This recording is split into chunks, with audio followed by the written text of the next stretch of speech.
All right, this is my review of Philips Sonicare toothbrush. I've had opportunity to use it, whatnot. It's a great toothbrush. It comes with the head right here that you attach right here. And if you look at the bristles, right, these actually go deep in between your teeth and actually clean.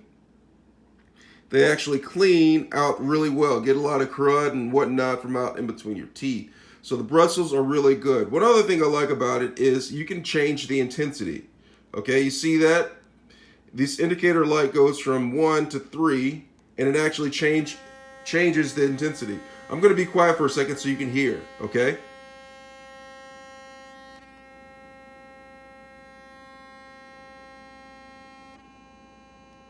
And then back up. It changes the intensity. So if you have sensitive teeth and you don't need the high poweredness, you can actually turn it down. Or if you need the high poweredness, you can turn it up. Okay, so that's that. And then there's also a difference between a clean and whiten setting. Okay, there's two different settings right there. All right, so you can take this and press it on. It's in clean, but you can go to the white setting by tapping the power button several times. And now it's in whitening, okay? And so it has two different settings right there, so you can actually do two different things with your teeth.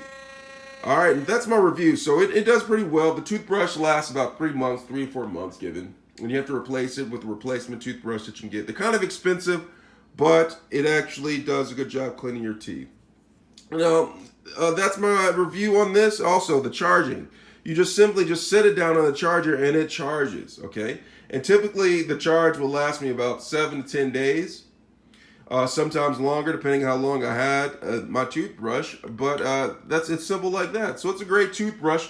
Check the description part of the page for more information about this toothbrush. Let me know if you have any questions. Thanks a lot for watching.